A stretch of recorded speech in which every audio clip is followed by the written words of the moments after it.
क्या आपको भी कैबिन क्रू बनना है मेरी तरह और आपको पता नहीं है एलिजिबिलिटी क्या है, क्राइटेरिया क्या है, क्या क्या करना चाहिए कैबिन क्रू बनने के लिए, कौन कौन सी एयरलाइन है, कैसे हायर करती है, then you are the right place. So आज की इस वीडियो में मैं बात करूंगी एज कितनी होनी चाहिए, क्वालिफिकेशन क्या क्या होनी चाहिए, सर्टिफिकेशन क्या क्या है, हाइट कितना होना चाहिए, सब कुछ मैं इस वीडियो में बात करूंगी। लेकिन इस वीडियो को शुरू करने से पहले आप प्लीज़ मेरे चैनल को सब्सक्राइब कर दें ताकि आप मेरी और भी वीडियोज़ देखना ना भूलें। तो बिना टाइम को वेस्ट करें चलिए इस वीडियो को शुरू करते हैं। आप लोगों की तरह मैंने भी 4 साल पहले एक सपना देखा था कि मुझे कैबिन क्रू बनना है। एंड मैं बहुत छोटे से गांव से बिलोंग करती हूँ। वहाँ पे बिल्कुल भी किसी भी चीज़ का इतना साधन नहीं है, कुछ पता नहीं है। वहाँ से लेके यहाँ तक आना एंड सारी चीज़ों के बारे में पता करना, मैं अपने फ्रेंड्स को मैसेज करती थी जो कैबिन क्रू हैं। कुछ रिप्लाई करते थे, कुछ नहीं करते थे। पहले तो इतना वीडियोस यूट्यूब पे वायरल भी नहीं था, जानते भी नहीं थे हम कैसे देखना, और हमें फ़ोन भी लेना अलाउड नहीं था। बट फिर भी स्ट्रगल करते करते करते यहाँ तक मैं आई एंड अभी मैं एयर इंडिया के साथ फ्लाई कर रही हूँ। सो डोंट वरी, मैं यहाँ हूँ, मैं आपको गाइड करूँगी, A to Z आपको बताऊँगी कि क्या क्या चीज़ें अब कैबिन क्रू बनने के लिए रिक्वायरमेंट है, कौन से डॉक्यूमेंट्स चाहिए होंगे, क्या एज एंड एवरीथिंग मैं आपको बताऊँगी। आइए हम सबसे पहले बात करते हैं एज क्राइटेरिया के बारे में।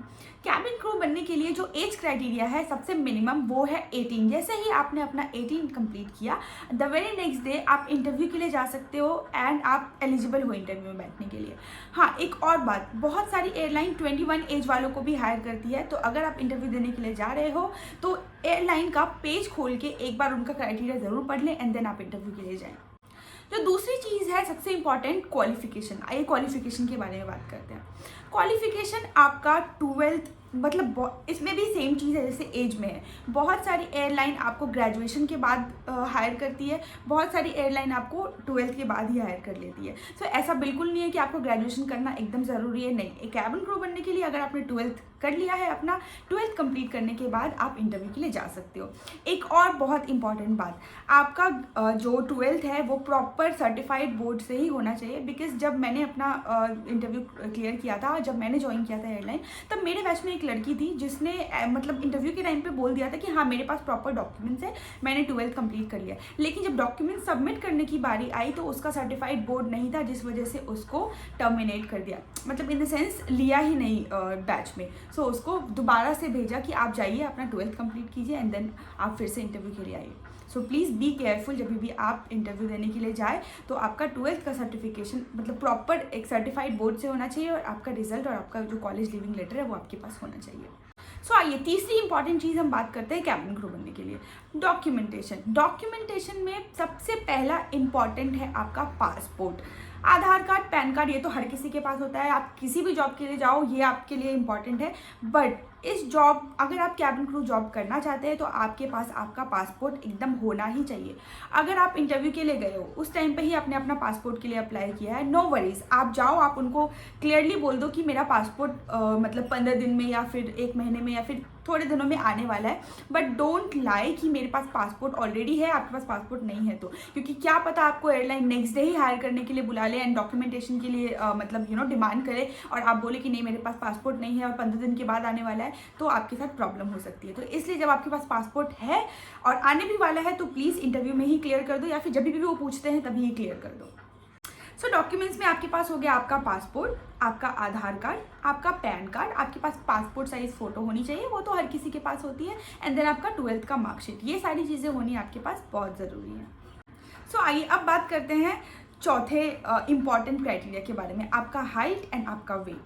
आपका हाइट एंड वेट का जो BMI है, बायोमास इंडेक्स, वो 18 to 22 के बीच होना चाहिए। ये मैं एक एग्जांपल बता रही हूँ, हर एयरलाइन का अलग अलग होता है। जैसे अगर आप स्पाइसजेट में जा रहे हो तो उनका 18 to 22 है, क्योंकि मैंने उसमें फ्लाई किया है तो मैं जानती हूँ। हमारे एयर इंडिया का भी अलग क्राइटेरिया है, इंडिगो का भी अलग क्राइटेरिया है, विस्तारा, वैसे विस्तारा तो अब एयर इंडिया ही है। तो इसलिए आप जब जाओ इंटरव्यू देने के लिए तो आप उस एयरलाइन का प्रॉपर क्राइटेरिया चेक कर लो कि कितना उनका BMI रेंज है एंड देन आप इंटरव्यू के लिए जाओ।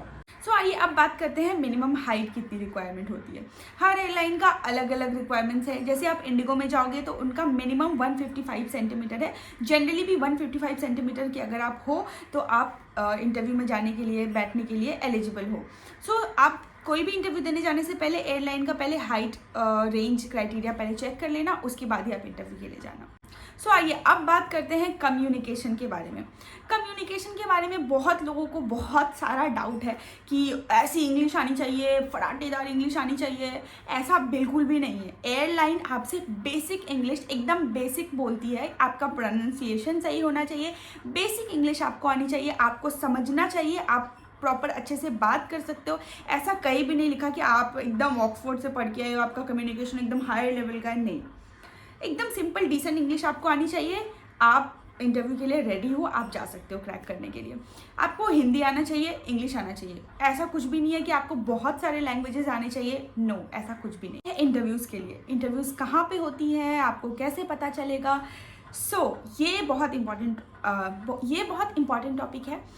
आप किसी भी एयरलाइन के बारे में जब सर्च करोगे, जैसे आपने इंडिगो सर्च किया, इंडिगो करियर्स पे जाके सर्च किया, स्पाइसजेट करियर पे जाके सर्च किया, तो जब भी उनके इंटरव्यूज़ होते हैं वो अपडेट करते हैं, ठीक है।